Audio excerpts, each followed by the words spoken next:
का चक्र है। प्रकृति के 3 गुण हैं। ये अक्षर ईश्वर की ओर से चलायमान रहते हैं।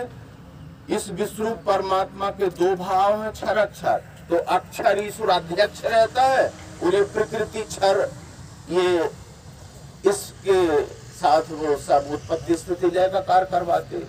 तो ये अध्यक्ष स्वयं अक्षर ईश्वर रहते हैं, उनकी अध्यक्षता में प्रकृति कार्य करती। प्रकृति के 3 गुण कार्य करते हैं 5 तत्वों में।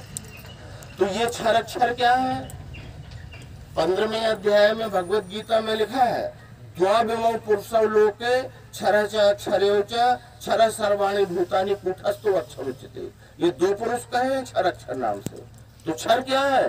क्षर दिखने वाले 5 तत्व 3 गुणों के सदस्य को जो दिख रहा है, ये सब पंच तत्वात्मक है।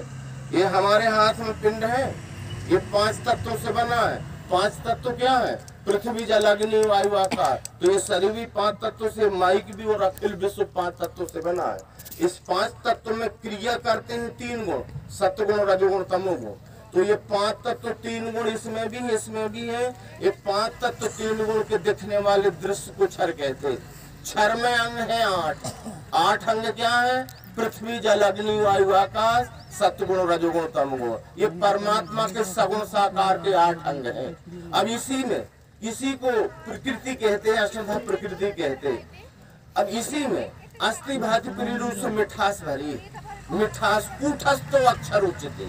ये अक्षर मिठास कूटस्थ व्याप्त है अखिल विश्व में। इस पिंड से लेके 10 अंग का ये विश्व परमात्मा है।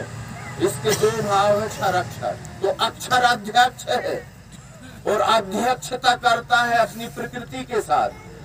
मई अध्यक्षण प्रकृति सुविते सचराचरम हेतु नोन्ते जगत विपरिवर्तते।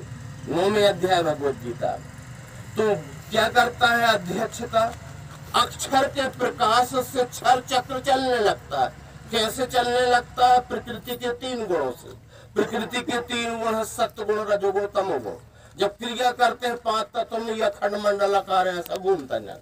जब अखंड मंडलाकार 3 गुणों का चक्र चलता है तो गुण परिवर्तन युग कर्म में आता है। युग कर्म में 3 गुण चतुर्विध स्वरूप धारण करते हैं। 3 गुण। तो जब सत्वगुण आता है, अब सत्वगुण प्रारंभ हो रहा है, फिर सत्वगुण रहता है आधा काल, फिर सत्वगुण के बाद रजोगुण आता है। तो रजोगुण 2 भागों में विभाजित हो जाता है, शुद्ध रजोगुण और मंद रजोगुण। तो शुद्ध रजोगुण को त्रेता और मंद रजोगुण को द्वापर, और उसके बाद तमोगुण आ जाता है। तो ये तीनों गुणों का ऐश्वर्य आता है। किसकी अध्यक्षता में आता है? अक्षर की अध्यक्षता में आता है। किसकी शक्ति से आता है? अक्षर की शक्ति से आता है। 18वें अध्याय में लिखा है, ईश्वर सर्वभूतानाम हृदय से अर्जुन तिष्ठति भ्रयाम सर्वभूतानि अंतरारूहानि माया तमेव शरणम गच्छ। ये सबों के ही में बसा है ईश्वर पार्थ सबके। यंत्राकार फिराता है भूतों को निज शक्ति से। ये अक्षर की शक्ति से यंत्राकार ये घूम रहा है चक्र 3 गुणों के क्रियात्मक कर्म के कारण। तो ये क्या होता है? 3 गुण चतुर्विध स्वरूप धारण करे, जिससे 4 खानी 4 वाणी 4 युग 4 वर्ण बन जाते हैं। तो वर्ण में भी क्या हुआ? काम में पृथकता है, पर छुआछूत छोटे बड़े नहीं है 3 गुण। तो काम में पृथकता है। शिक्षा रक्षा व्यापार श्रम, काम अपने अपने कर्म से करो, अपने अपने गुणानुसार करो, तो कर्म में कुशलता है। पर छोटा बड़ा किसने कह दिया? वेद का उदाहरण देने लगते हैं बहुत से, जो जिनको मालूम नहीं है इस वर्तमान के तथाकथित विद्वान।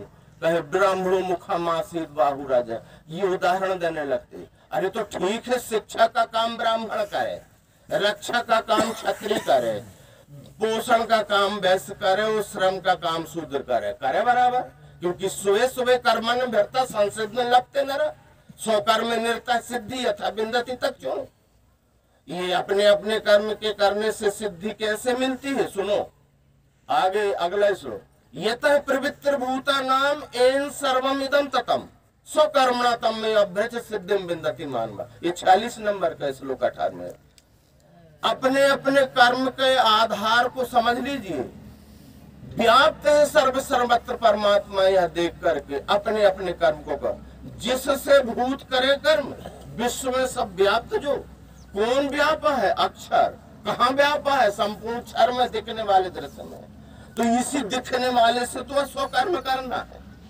तो स्वकर्म करने से सिद्धि की प्राप्ति होती है, कर्म में कुशलता प्राप्त होती है, मानवता में अचल सुख शांति की प्राप्ति होती है। अब ये किसने कह दिया कि छोटा बड़ा है?